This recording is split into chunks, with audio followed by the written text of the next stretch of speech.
Welcome back, everyone, to the deep dive. Today we're going way back in time, like thousands of years, back to ancient Egypt. Oh, It's one of the oldest and longest-lasting civilizations in history. right. And just think over 3,000 years. Oh, And it's amazing because they left behind so much, art and engineering that still blows our minds today. absolutely. I mean, think about the pyramids. Exactly. They're still standing. I know. It's unbelievable. So for this deep dive, we're going to explore all the cool stuff about ancient Egypt from the sources that you've gathered. Yes. And we're going to try to extract like the key knowledge and the interesting facts Right. so you can really get a good understanding of ancient Egypt. Yep. Long history and the culture. The culture. And its impact on the world without getting like totally bogged down. Right. With, like all the dates and all the names and stuff. Yeah, we're looking for those aha moments. Exactly. There's those moments where you're like, oh, wow, I didn't know that. That's it. That's cool. Okay, so let's jump right in. Let's do it. So we know that like early settlements in Egypt, they popped up around 6,000 BC. Okay. Can you imagine those first communities along the Nile just starting to Yeah. build their lives there? Yeah. And then over time, they grew into these two separate kingdoms. Yes. Lower Egypt in the north, like the Nile Delta, and Upper Egypt stretching south. Right. And I know it's kind of weird that the south is called Upper Egypt. A little counterintuitive. I know, it's just because the Nile flows north Those north. to the Mediterranean, so south is up. That's right. So then around 3100 BC, Okay. these two separate lands, they unified. Huge moment. Yeah. Yeah. Really pivotal moment in Egyptian history. And it was led by a king who became the first pharaoh. The very first pharaoh. And that kind of like kicks off ancient Egypt as we know it. Yes, Yeah. exactly. So 3100 BC Yeah. marks the beginning. And when we're talking about these dates from so far back, Yeah.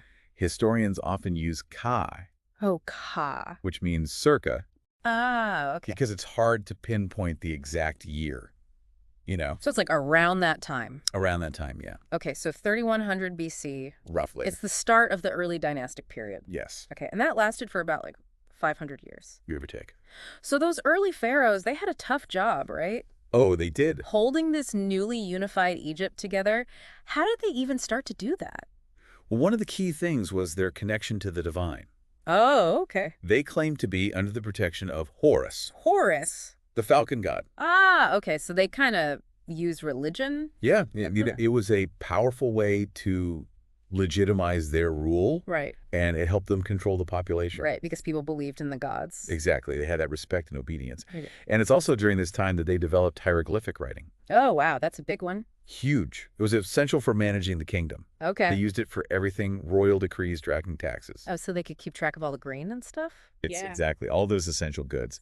Yeah, and this is also when we first encounter the concept of a dynasty, A dynasty. which is basically a line of rulers from the same family. Oh, okay, so like a family business. Yeah, kind of a royal family business. But on a much grander scale. Oh, yeah, on a massive scale. So they had a divine backing. They had a way to keep records. It was a good foundation for their power structure, Right. Okay, so then we move into the Old Kingdom, Bill Kingdom, around 2575 BC. right around there, yeah. And this is like the iconic period, right? This is what everyone thinks of when they think of ancient Egypt. The pyramids. The pyramids, exactly. So this is when they built those massive pyramids. Yeah, the Old Kingdom lasted for about 425 years. Okay.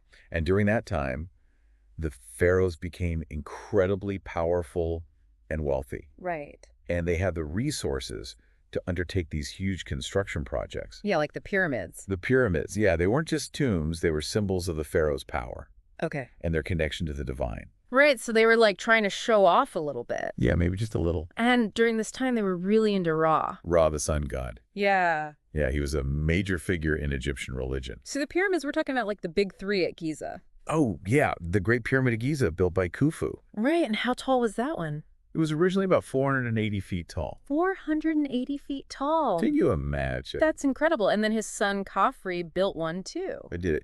Khafre's pyramid is a little shorter, How tall is that one? about 450 feet. Still pretty tall. Oh, yeah, And then Menkaure built the smallest of the three. that's right. Menkaure's pyramid's about 200 feet tall, Okay, and that was built around 2490 BC. roughly around then, yeah. And then all those smaller pyramids around them. Yeah, those are probably for the queens.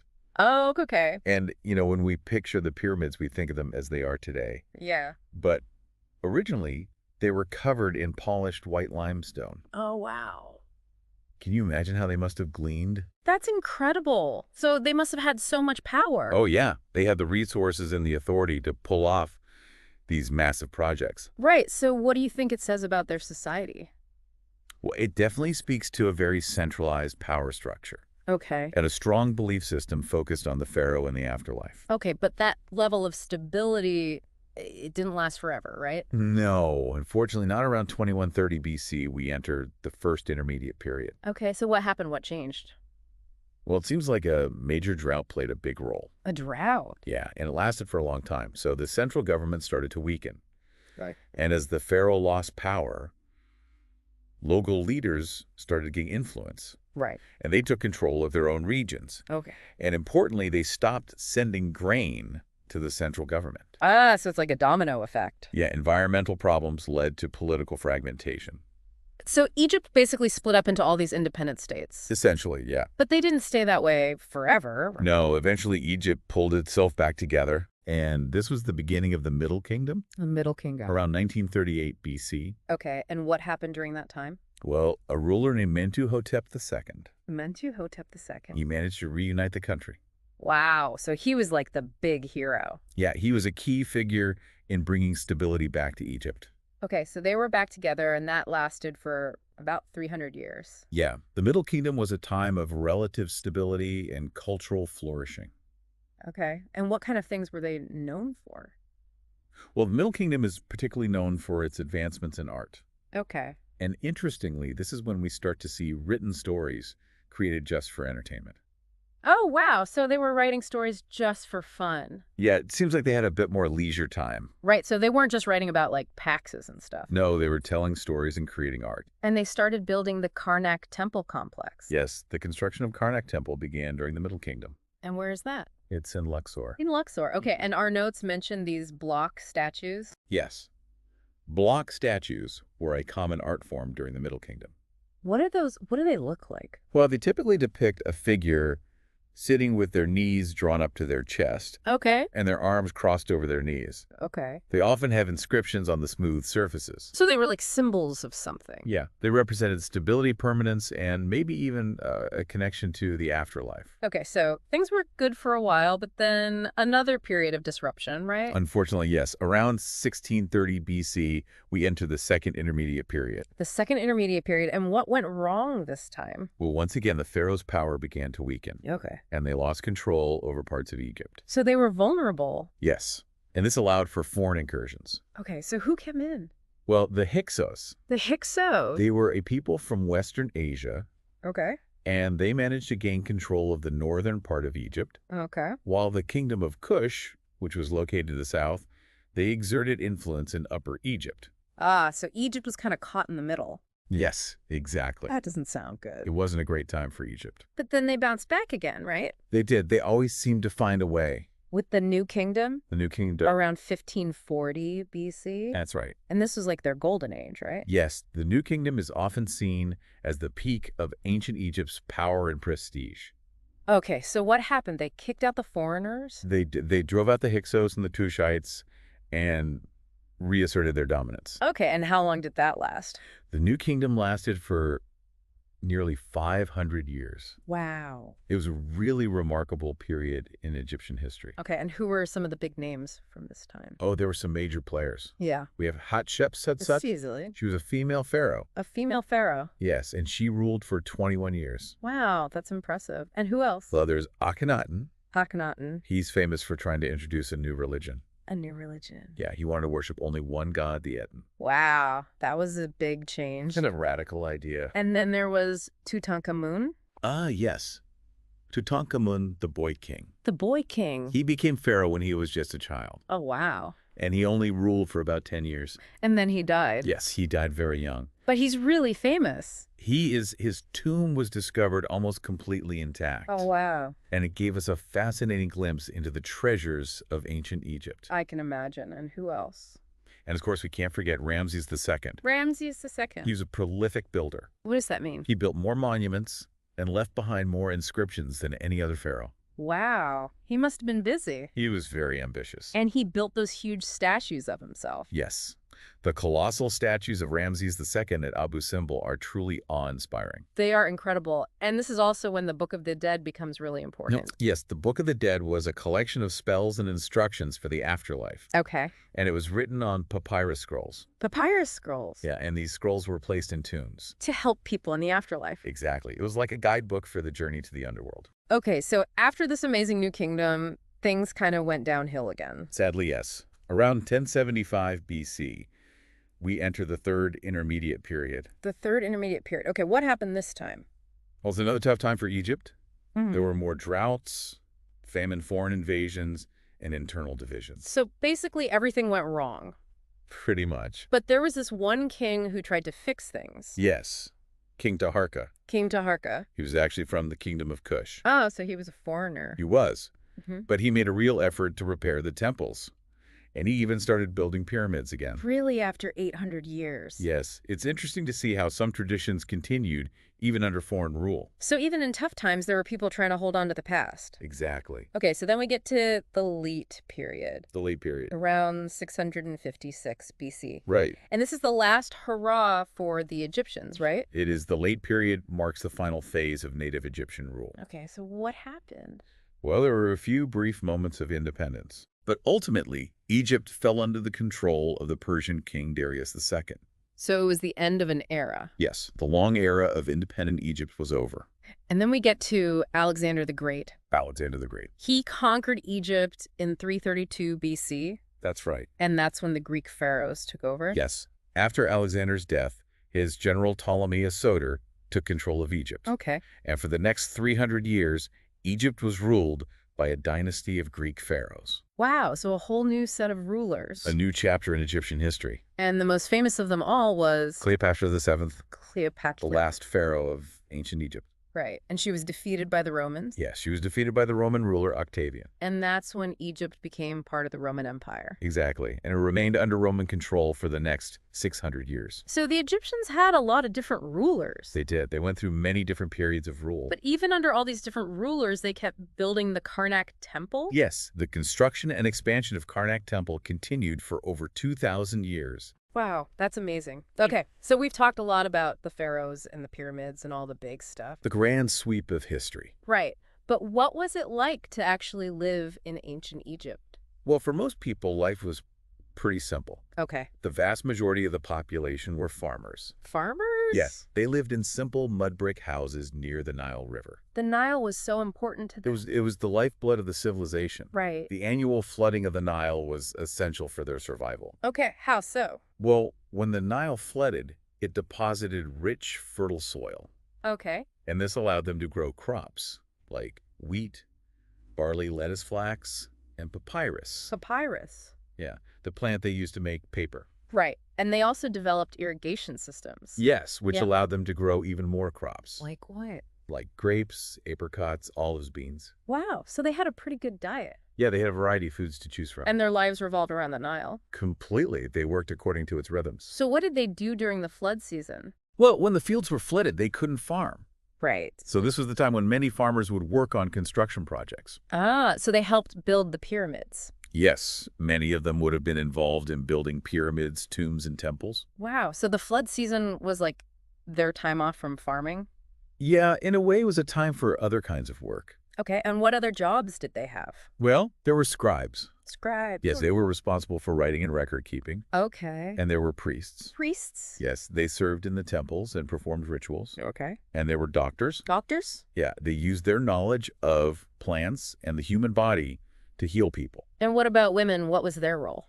Well, women in ancient Egypt had more freedom and opportunities than in many other ancient cultures. Really? Yes, they could own property-run businesses and even hold positions as scribes, priests, and possibly even doctors. Wow. So they weren't just stuck at home. No, they had a much more active role in society. And they had the same legal rights as men. Generally, yes, which was quite unusual for that time. That's pretty cool. So they had a lot going on. Life in ancient Egypt was more than just pyramids and pharaohs. Right. So they had jobs, they had rights. What did they do for fun?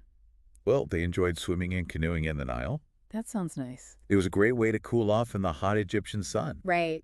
And they played board games. Board games. Yes, some of these games have actually been found in tombs. Oh, wow. So we have a pretty good idea of what they played. That's amazing. And they liked music and dancing. Yes, they certainly did. Music and dancing were important parts of their culture. So they knew how to have a good time. They did. They worked hard, but they also knew how to relax and enjoy themselves. Okay, so let's talk about their beliefs now. Right. The ancient Egyptians are famous for their beliefs about the afterlife. Yes. They had a very elaborate and detailed belief system. Right, and they believed that the afterlife was basically like a continuation of life. Yeah, but without all the bad stuff. So no more sickness. No sickness. No more sadness. No sadness. No more mosquito. Not even a single mosquito. Wow, that sounds pretty good. It does. It sounds like paradise. And they even believed that their pets would go with them. Yes. They believed that their beloved animals would accompany them to the afterlife. That's kind of sweet. It shows how much they cared for their animals. So they really wanted to prepare for this amazing afterlife. Well, they did. They spent a lot of time and effort preparing for the afterlife. Okay, so how did they do that? Well, they practiced mummification. Mummification. Yeah, they preserved the bodies of the dead. Why did they do that? Well, they believed that the soul needed a body to recognize in the afterlife. Okay, So they had to preserve the body so the soul could find it. so the soul wouldn't get lost? Exactly. Okay, and they built these elaborate tombs? Yes. The tombs weren't just burial places. Okay. They were filled with everything the deceased might need in the afterlife. Like what kind of stuff? Oh, all sorts of things. Yeah. Food, furniture, clothing, games, even personal items. It's like they were packing for a long trip. Yeah, it was like packing for eternity. And they had the Book of the Dead. Yes. The Book of the Dead was a collection of spells and instructions for navigating the underworld. So it was like a guidebook. Exactly. It was meant to help the deceased on their journey to the afterlife. Okay, and they had all these different gods? Oh, yes, they had a huge pantheon of gods and goddesses, Okay. each with their own specific roles and responsibilities. Okay, so who were some of the important ones? Well, there was Anubis. The Anubis. Yes, he was the god of mummification, and he was often depicted with a jackal head.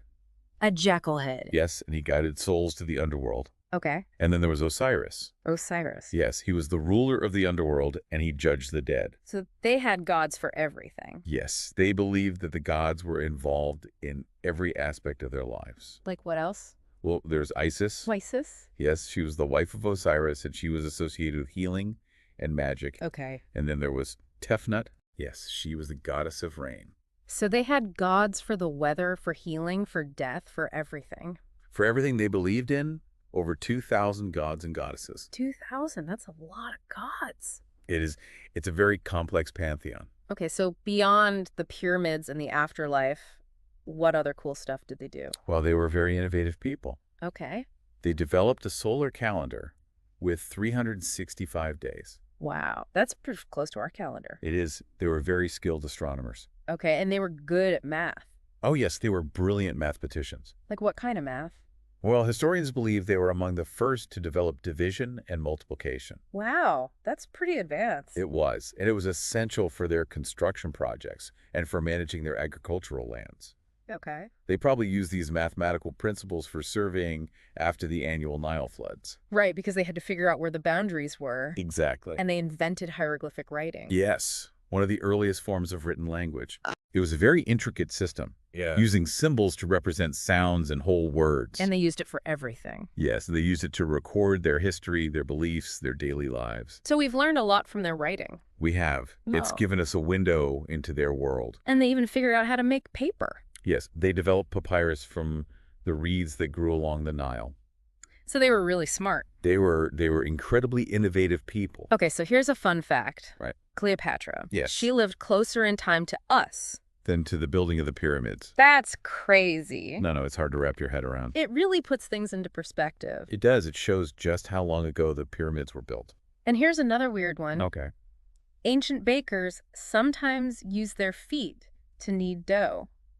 I know it sounds strange, but it was actually a pretty efficient method. I guess so. And they loved cats. Cats. Yes, they were very popular pets in ancient Egypt. And they called them mew. Mew, which sounds a lot like our word meow. That's cute. It is a little glimpse into their daily lives. And they called their land Kemet. Kemet meaning black land. Why did they call it that? It was a reference to the fertile black soil along the Nile. Ah, so it was a really important part of their identity. It was the foundation of their civilization. Okay, so we've covered a lot of ground today. We have. We've learned about ancient Egypt's long and fascinating history. Yes, from its earliest beginnings to its eventual conquest by the Romans, We've seen how they built incredible monuments like the pyramids. and developed a complex belief system focused on the afterlife, We've seen how they live their daily lives. and made groundbreaking advances in astronomy, mathematics, and writing. It's been a really amazing journey. It has. So I hope you've enjoyed this deep dive into ancient Egypt. I hope so too. It's a civilization that continues to fascinate and inspire us today. Absolutely. And as we wrap up, here's a final thought for you to ponder.